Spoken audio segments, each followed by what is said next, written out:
Hey guys, Station X here, and today we're going to be taking a look at my entire original Xbox collection. Now, this is the latest in the 6th generation lineup that I've done here. I've done the Dreamcast, PS2, and of course my favorite, the GameCube. But we haven't taken a look at a Xbox system in quite a while, or at all really. So I figured why not start with the OG, the one that started it all back in 2001. Of course, Xbox has a special place in my heart, and so we're just gonna take a look at this guy here today, starting with the first game on our list, Amped. Now, this one, it's a snowboarding game, very similar to like SSX Tricky, or I guess in a way similar to like the skate games, but with snowboarding. But yeah, it's pretty cool. We have Baldur's Gate Dark Alliance. Now, this copy has of course seen better days. Trying to get a replacement on this guy, but of course Baldur's Gate being very popular, but Baldur's Gate 3, but this is one of the only ones I have for Baldur's Gate. It's for the original Xbox, and I also recently got this on PS2 as well. I have Bard's Tale. Now this one's funny because this has a little bit of a hidden message here on the bottom. For a really disturbing image, flip the disc over, and as you all know, it's a reflective thing on the back of the disc, so they played a little joke there on that, which is pretty funny. We have the Call of Duty games for the original Xbox.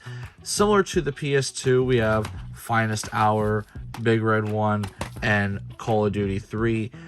No Final Fronts, well, there were Final Fronts in this one. They only did the 3 here, and so PS2 actually got an extra Call of Duty game out of the original lineup of Call of Duty games. So that's kind of interesting. GameCube only got these two. Xbox got Call of Duty 3, and then PlayStation 2 got all 3 of these plus World at War Final Fronts, which is kind of interesting. It just goes to show which ones were the popular systems at the time. Chronicles of Riddick, Escape from Butcher Bay. We have an all-time classic here, Conquer Live and Reloaded. This is basically the remaster, remake, whatever you want to call it, of Conker's Bad Fur Day. And this one's a bit of a controversial one, but this was the last thing we got of Conker since the acquisition that Microsoft did of Rare Games.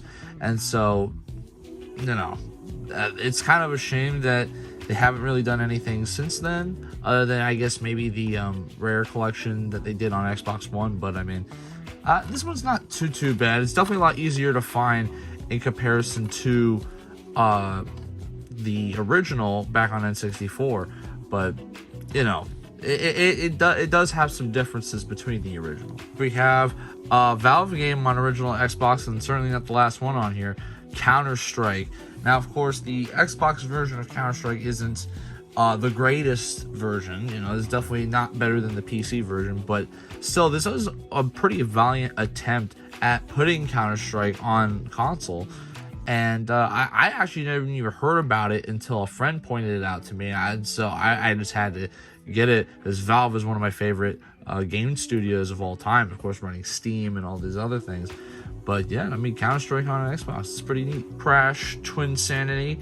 Now, I also know some of these games have a little bit of like sun damage to them, because some of them I did get for free in a lot, and they kind of have this issue here.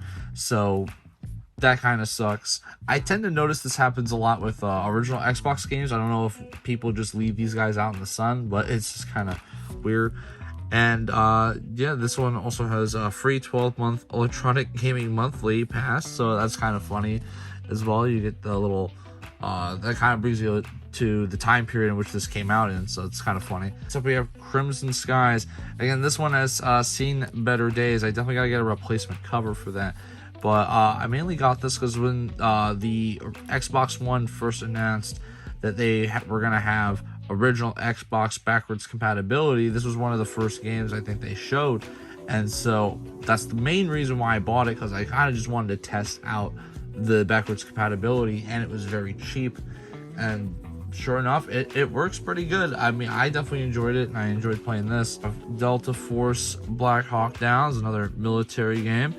This one's also cool because it kind of advertises Xbox Live here with 50 players online, which I think even for like an original Xbox game, that was pretty good, pretty impressive. Because considering how most of the time, even like during the Xbox 360 days, I think there was only like 60 players in one match usually. Like usually the highest I would see. I could be wrong, but yeah, I mean I feel like that's pretty impressive for an original Xbox game. We have Elder Scrolls 3 Morrowind. Now it's funny because I do feel like there are some Elder Scrolls fans, specifically Skyrim fans, that don't even realize that the game's called Elder Scrolls and not just Skyrim, and that there are other games like Oblivion, Morrowind, and the other two, which of course this kind of follows the same kind of thing that Fallout has, where the first two were like PC only games and most people have never even heard or played of them. But then you got the third one that brings it to console and it's very popular, and then you got the fourth one that does even better, and then of course the fifth one, which in Fallout's case it was Fallout 3, New Vegas, then 4, but here we have 3, 4, and then of course 5 being Skyrim.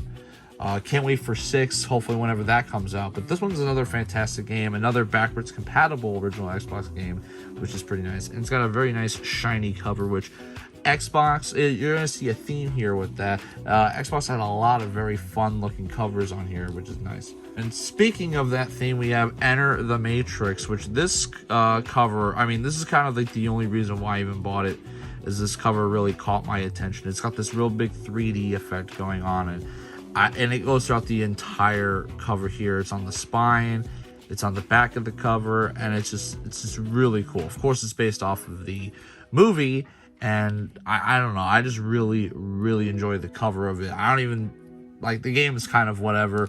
It's fine, it's not bad, but this is, I'm telling you, the cover is the main reason why I bought it, because of how cool it looks. One of my more conversational pieces of the Xbox collection. We have our first sports game of the original Xbox, ESPN NHL 2K5. It's a nice refresher from what we usually get, like the EA NHL games, the Maddens, and all that. Don't see this too often. And here we have the Fable games. We have the original Fable on Xbox, and we have Fable: The Lost Chapters, which is just basically the definitive edition. And if I'm not mistaken, this is one of the few Xbox games where this exclusively released under the Platinum Hits label, which really annoys me. It kind of aggravates my OCD with this, because of the fact that obviously this does not look nice on a shelf. But I mean, hey, it is what it is. I think it's cool. Fable is a pretty good series, and if you've never played them, I highly suggest checking it out. This also got an Xbox 360 version, so that one's probably the more easier one to find. I'm not too sure, but yeah, I would definitely check this out. Here we have Family Guy the game. This is not the only version I have. I have a couple different versions of this game, both on pretty sure I have it on PS2. I have it on PSP for sure, and of course now we have the original Xbox version, which, I mean, again, this game is just kind of really funny, reminiscent of the Simpsons games. So we got two more sports games back to back. We got FIFA World Cup Germany 2006, and this is just when they were doing the World Cup games on their own. And we have Fight Night 2004. Don't get too many boxing games nowadays. I always get asked about boxing games, and it's like, there's not too many. I mean, the only thing that comes close to it is UFC, but that's not really a boxing game.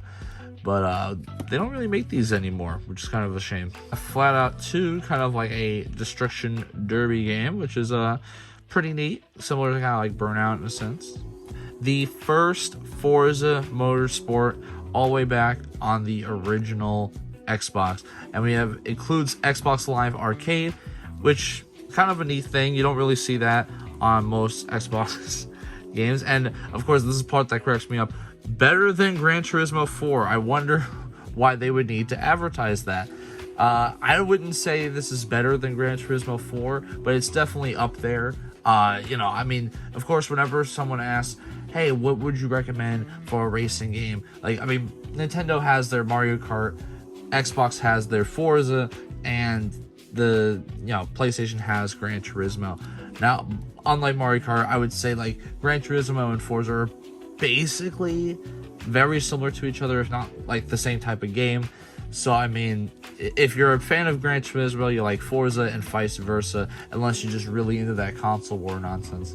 In that case, they were probably thinking, if you're a PlayStation guy, Forza is the worst thing on the planet. I don't think it is. I think it's pretty good. I don't really have a particular favorite amongst Gran Turismo or Forza. Although I will say I have more nostalgia for Gran Turismo. But yeah, this one's pretty good. We have our first of the 007 games from Russia with Love.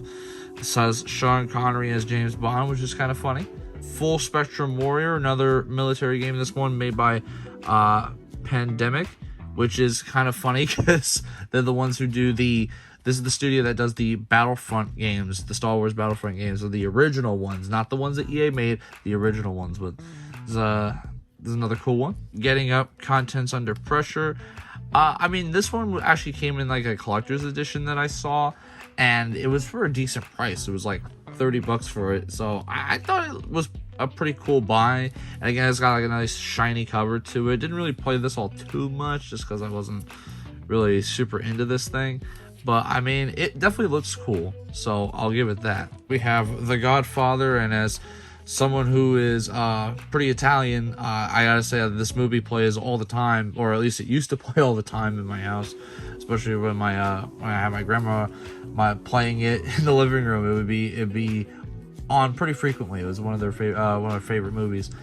But I gotta tell you, the game itself, it's pretty cool. You know, I didn't play too much of it just because I'm not super into The Godfather. I know that's kind of like a sin amongst Italians, but I'm just, I guess might be just because when I was a kid I would see it all the time and I just wasn't that interested in it. I was more interested in stuff like Power Rangers when I was a kid, so it was like this kind of didn't appeal to me, and I don't think this is something a kid should be watching anyway. And I just never bothered to go back and watch the whole thing. And of course, if I don't like the movie really too much, I'm not gonna really like the game too much either. But as far as a game that's faithfully recreating the movie, I mean, from what I played, it's pretty accurate. So if you enjoy the Godfather movie, you'll most likely enjoy the game. This did also have a 360 version and a sequel, so it definitely did do pretty good. Godzilla Destroy All Monsters. This one is a fighting game with the Godzilla cast, which is pretty neat because Godzilla has a wide variety of different monsters that you can choose from, and so it's kind of cool to see these things just kind of destroying cities while beating each other up, which is just basically how the movies are, so it's pretty nice. And next up we have the GTA trilogy. We have GTA 3, we have GTA Vice City. This is of course the Xbox collection version, because these things originally released on PS2 first, which of course we also have San Andreas. Can't forget about this one. It's not the second release either, which is nice. But these things originally released on PS2 exclusively, and then Xbox got it a little later. It was like a timed exclusive. And so this one in particular came in a box set with all three of them included, which is pretty nice. But it does annoy me a little bit because obviously we have these two that look like normal GTA games, and then you got the one that looks different. Like, at least on when it's on the shelf, it doesn't look that bad, but boy does it bother me whenever I look at it like this, all laid out like that. It just does not look right. I don't like it.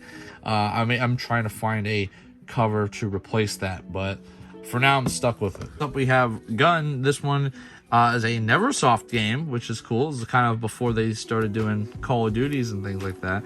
But this is basically kind of a Western game competing with Red Dead at the time. Specifically Red Dead Revolver, a very unknown Red Dead game. In fact, a lot of people don't know that was the first Red Dead game before Red Dead Redemption. But yeah, this was kind of the competing Western game at the time, and it's pretty good.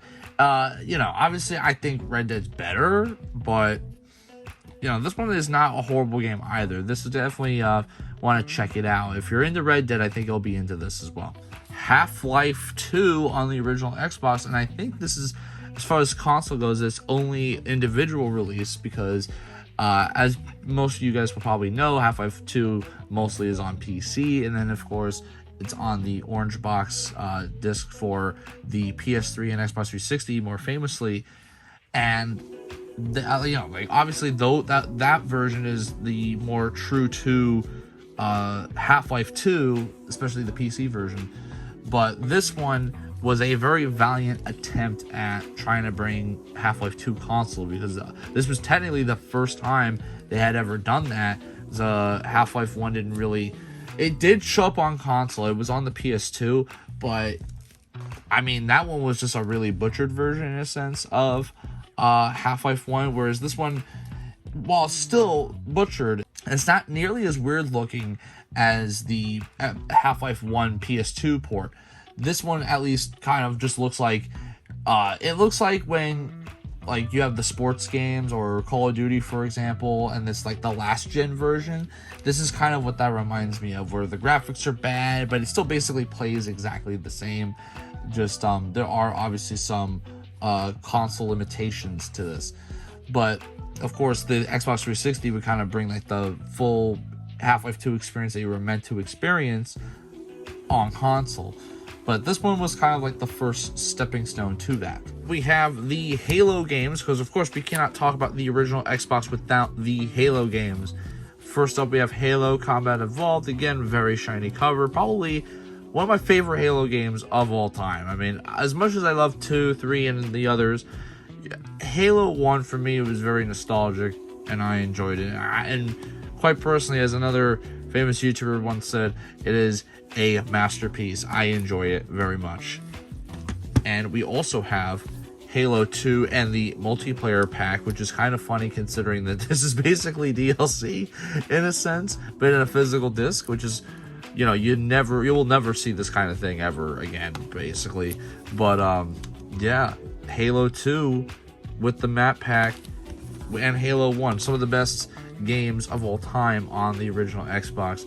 What they uses the console seller or killer app for the Xbox, as the box proclaims. So we have some Harry Potter games with Harry Potter and the Prisoner of Azkaban and Harry Potter Quidditch World Cup. There's a couple other ones on the original Xbox that I just don't have yet, but this one's based off my favorite movie of the Harry Potter games, and this one's just based off Quidditch, which is, I mean, who doesn't like that? We got the Hitman games as well. We got a couple of collections here. Hitman 2 Silent Assassin, Hitman Contracts, and Hitman Blood Money. Some of these also, I think these also all have 360 versions as well as part of the Hitman collection, but the original Xbox came first, so I have these here. So we have Jade Empire, another like Xbox exclusive. You know, this is back when there was quite a bit of Xbox exclusives, and it's made by BioWare, the same people who would go on to make Mass Effect, which is like probably one of the most popular trilogies of all time on the Xbox 360. So yeah, pretty cool. Lego Star Wars 2, the original trilogy, and I gotta say, one of my favorite Lego games of all time. I enjoy Pirates of the Caribbean, I enjoy Indiana Jones, but Star Wars, it just hits different sometimes. And this won't be the last time you see Star Wars in this video, but the Lego ones are just great. I'm missing the first one for Xbox, so I definitely gotta get that. But I mean, the original trilogy is pretty good. I'm not gonna lie. Lord of the Rings, and I mean, Lord of the Rings is okay. I was never really like a super fan of it, but something that did catch my attention was this kind of official sticker with the ring in there. That's really cool looking. I don't know if the camera's picking it up too well, but you know, that was a really cool effect that they did here. And EA Games had kind of put out a decent amount of stuff for the original Xbox, and so like Lord of the Rings, not the only Lord of the Rings game. There's definitely a couple other ones for the original Xbox, but pretty good. Marvel vs. Capcom 2. I think there's a ton of people who will say that Marvel vs. Capcom is a pretty good fighting game. You got like the best characters from Capcom's games, and you have the best characters from the Marvel Studios, and you just put them in a fighting game, and it is a fun time. Of course, it hasn't been having the best of time in recent years, especially with Marvel vs. Capcom Infinite being the thing it was. And while that game has sort of recovered in a sense, like it does have a decent fan base for it, I mean, nothing will beat the original Marvel vs. Capcom games. Specifically 2 was, I think, one of the more fan favorites, and I do enjoy this one myself. I play it from time to time, and it is a fantastic fighting game. The second Matrix game on this list, Matrix Path of Neo. Not as cool as the other cover, but still, I mean, it's still a very shiny cover, and, you know, the game's okay too. I'm just not a Matrix guy. The Medal of Honor series, big fan of Medal of Honor. Again, there's a couple more Medal of Honor games I'm missing on here, but these ones also include all-out multiplayer warfare, which is kind of interesting. It's interesting to say that too because it doesn't have the Xbox Live logo, so I think this is mostly just split screen. I've never played the multiplayer. You don't really play Medal of Honor games for its multiplayer. You play it because of the single player, which is pretty good. Yeah, this one you have Frontline, and then you have Rising Sun. This one specifically taking place in the Pacific Theater, of course. So pretty awesome games. I mean, I just kind of wish they continue to make Medal of Honor games, but with EA owning like Battlefield and stuff, it just kind of doesn't make sense for them, I guess. But you know, hopefully one day we'll see a return to these. Next up, we have some of the more famous Mortal Kombat games: Mortal Kombat Deadly Alliance and Mortal Kombat Armageddon. One being the most famous because of Quan Chi and Shang Tsung kind of, you know, making this deadly duo, Deadly Alliance. And of course, this is where they kill Liu Kang, which is just like, he's the main character of Mortal Kombat. And so for them to just kind of kill him off is kind of insane. And Mortal Kombat Armageddon being the, you know, the doomsday, everything ends. Technically the second to last Midway game. They did go on to make DC versus Mortal Kombat, which is like kind of whatever. But I mean, all things considered, this is the last Mortal Kombat Midway did. So I mean, and technically speaking, right? And this one's kind of important because at the time, this had every single Mortal Kombat character that had ever made an appearance up to this point involved in the story. It was kind of like Smash Brothers Ultimate, where everyone was there, including some of the most obscure Mortal Kombat characters that were just kind of put there for a joke. All of them made it to this. And of course, this kind of tying into the first time they rebooted the series with Mortal Kombat on Xbox 360, or MK9, as most people refer to now. But these games are pretty decent fun. Missing Deception, though, that's the other game that's basically that fills in this kind of trilogy for PS2 and original Xbox and stuff. But I gotta get that at some point. MX Unleashed. So this is kind of like a similar game to like ATV off-road racing and stuff like that. It's like a dirt bike game and not much to it. I think it's okay. You know, it's made by THQ, so I mean, it's kind of like, those games are kind of hit or miss sometimes. So we have a series of sports games. I mean, technically Need for Speed is not a sports game, but I didn't want to like separate them just to include it. But we have NCAA March Madness 2005. We have Need for Speed Underground. We have NHL 2002 and NHL Hits 2003. This is a kind of unique NHL game. Don't see these too often. We have the classic NHL. Need for Speed's awesome, and NCAA's like usually the college sports games have not made an appearance in a while, but I know with at least Madden they're bringing it back. So I don't know if basketball and stuff are doing the same, but we're seeing these make a comeback. The Ninja Gaiden games, or Ninja Gaiden, whichever way you want to call it. We have Ninja Gaiden for original Xbox, and we have Ninja Gaiden Black.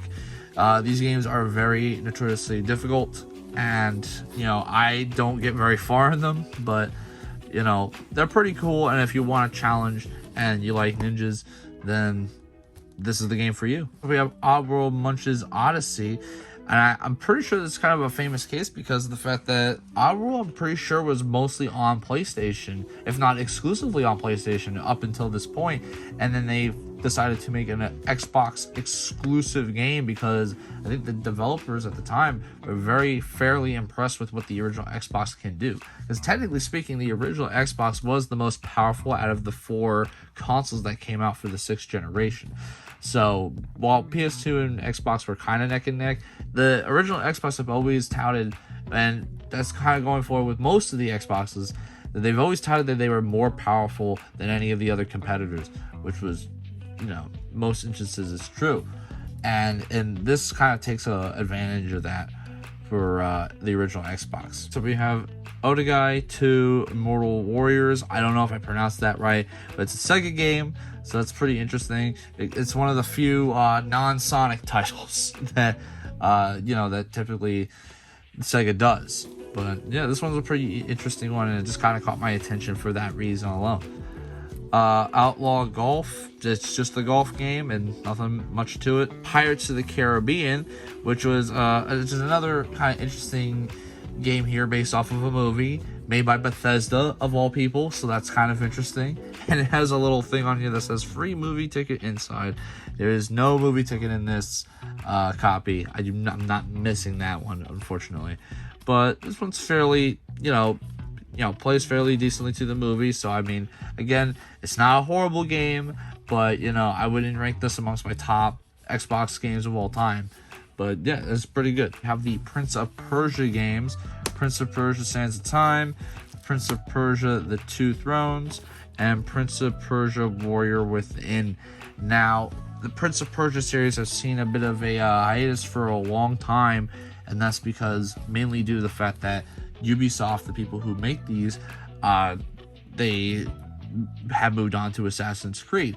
With the exception of recently, they've actually made a new Prince of Persia game. I think it's called The Lost Crown. And I'm very excited because it kind of like brings it back to its roots with the 2D side-scrolling thing right there, which these games are not 2D, they're like 3D, which these are classics of all, these are classics in their own right.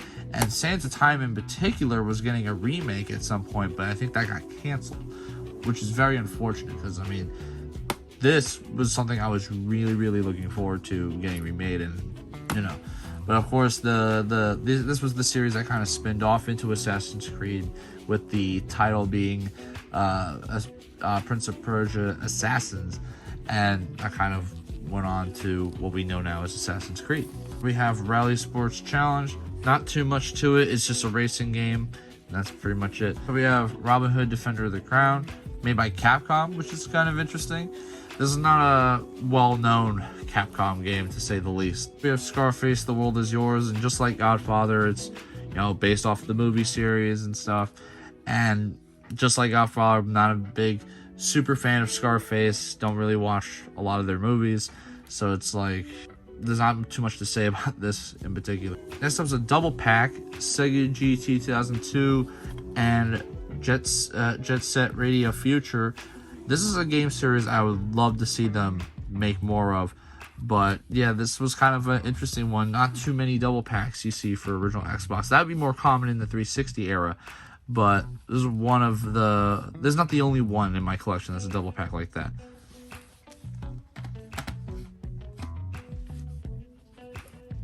And next up we have the first ever Sniper Elite. This one's cool. I'm very much into Sniper Elite, especially since later on, because I don't think this version in particular has it, but later on they would have like this X-ray effect, which is what's kind of famous. The Sniper Elite is kind of famous for doing that, which it just gives it another dimension to this thing, because of course everyone loves sniping. Setting of World War II is pretty interesting, but adding that X-ray vision really, I think, made the series very popular because, of course, of how cool it looked. Up we have Sonic Heroes, which this one's another really cool Sonic game. The theme song's amazing, and it's Sonic's debut on Xbox, which is pretty cool. They kind of made that a big deal. And I mean, yeah, this is one of the better Sonic games to play, in my opinion, with a nice cast of characters as well. But if you're a fan of Sonic, I'd definitely check this out. The Spider-Man games, Spider-Man 1 and Spider-Man 2, based off of the movie again. But this time, it's a movie I actually really, really enjoy. And these, Spider-Man games, while not like necessarily based off the movie, it has the same voice acting from the, actual cast itself.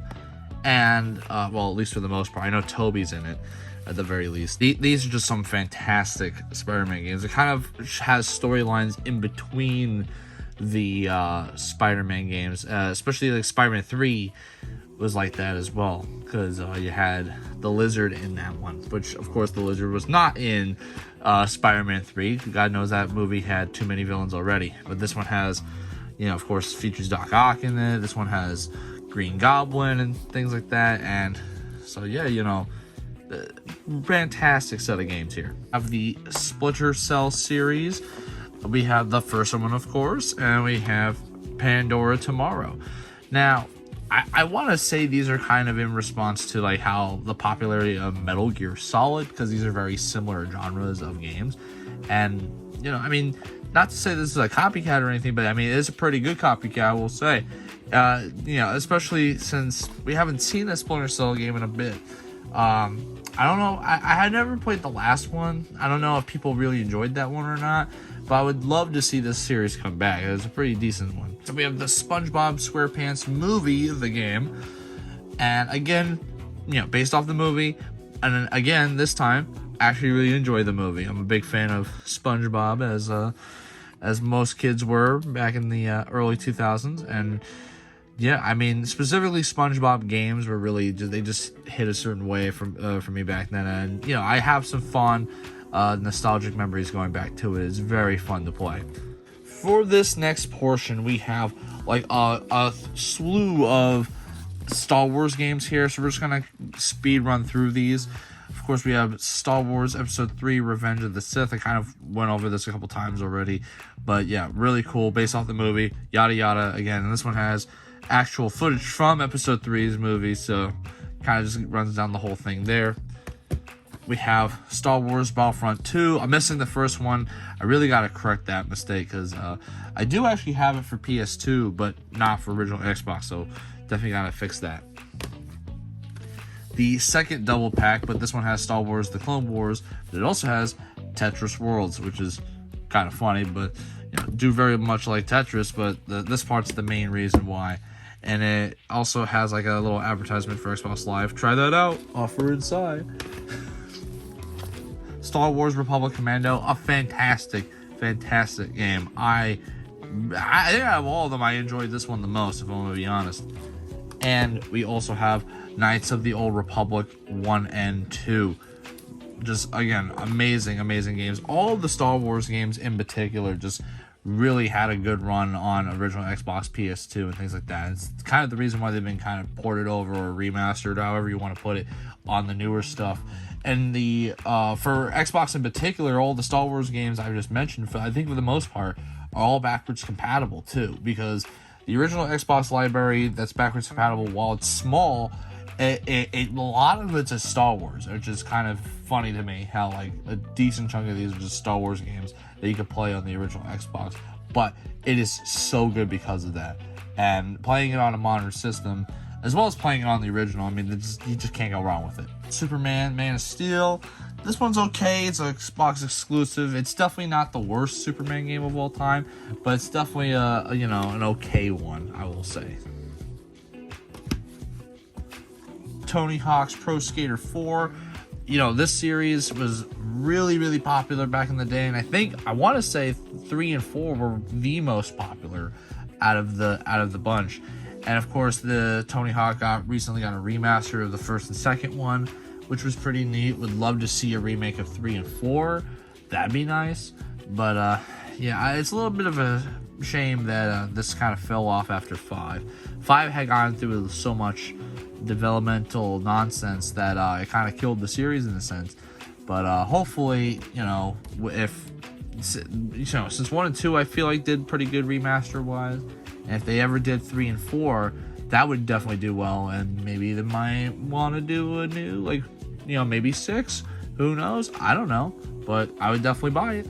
Pork the Prehistoric Punk, and this one's kind of nostalgic for me for a couple of reasons, because this is technically one of the first games that I ever bought with my own money, and that is because basically I saw this game, it looked really cool, and my parents would always tell me no. My parents always told me no on this, because I would always see this at I think it was Walmart, and I think finally my parents caved. But the reason why my parents told me no was not because of the rating or anything, or the violence or whatever, as there really wasn't any, but it was because we only had PlayStation. I didn't have an Xbox, but I just didn't care. I wanted it, and I didn't realize really that you couldn't play it on there. I thought I would be able to figure it out somehow, and I finally convinced them, since I had my own money saved up, that I was like, please let me buy it. And they were like, okay, fine. Since it was my money, they didn't care to an extent. I guess they were trying to teach me a lesson there. But I finally was able to play it, of course, and then I got my own original Xbox and stuff like that. I think this is actually, I played this on the 360, funny enough. Like, this was like a backwards compatible game on the 360, and it is a pretty decent game. I fairly enjoyed it. I haven't played it recently, but I remember as a kid very much enjoying it, so maybe my opinion might change now if I play it now. There's kind of a reason why you don't see these too much, but there was, I think, a couple of Torque games, if I'm not mistaken, but this one was very much a nostalgic one for me. Wakeboarding Unleashed. I mean, this is another like Activision, I guess Activision 02 game, because there's a couple of those, and it's just wakeboarding. Here we have Whiteout. This is actually a jet ski game, which is kind of in the similar vein to the snowboarding ones and stuff like that, but this time with jet skis, which is kind of cool. Last but certainly not least, one of my favorite things besides video games is wrestling, and we have WWF Raw. This is back when they were not entertainment, they were federation, basically.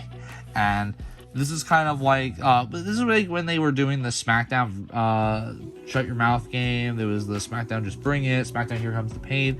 Well, they had Raw as well on original Xbox, because I think the SmackDown games were only ever on PS2, and the Raw games were only ever on Xbox. I don't remember seeing the Raw games on PS2, and I'm fairly confident that the SmackDown games were never on original Xbox, as far as I know. But yeah, which is kind of cool, because this at the time was also when they were doing the brand split for the first time, so that kind of makes sense, because they were treating those like two separate companies, even though they were owned by the same company. And yeah, man, like this was a fun time. Of course, it's not as good as the SmackDown games, of course, but I mean, my God, I just really love wrestling, especially at this time. This was when they were really pushing what they can do with the games. And it was a lot more you were able to do, with backstage fights and things like that, the different match types. There was just a lot that they were willing to try out and experiment with. They're kind of returning to that with the newer 2K games, but for a long time they were just not interested at all in doing any of that stuff, which kind of sucks, but hopefully we'll return to that. And that will do it for today's video. I tried to get all the games in the frame, but I mean, there's just too many. I can't get them all in one frame. But basically, let me know what you guys think about my original Xbox collection. Do you think there was some good hits in there? And let me know in the comments, what is your favorite original Xbox game, or if you even like the original Xbox in the first place. Personally speaking, I'm more of a Xbox 360 kind of guy. That was my bread and butter, but the original Xbox had some really cool and interesting games. This is when Microsoft was really trying to get themselves known in the gaming market, so they were willing to slap an original like a only on Xbox logo on anything that will breathe in their general direction. So it was kind of funny in that sense. And of course, we got the Halo series that started on here. We had Forza. We had an inkling of what would become mainstays on Xbox from the 360 era. Like, this is where Xbox was learning how to walk, and the 360, in my opinion, was where they were learning how to run, because they really took what they learned here and the popularity of Xbox brand from here and stepped it to a 10 with the 360. So if it wasn't for this, we wouldn't have gotten the Xbox 360. So that's why I do appreciate this a lot, even though I love the Xbox 360 way more. But let me know what you guys think about it in the comments below. And as always, if you enjoyed this video and want to support the channel even more, a like and subscribe always helps the channel out. I've been Station X, and I hope you guys have a wonderful day. Baby, you give me ice and fire.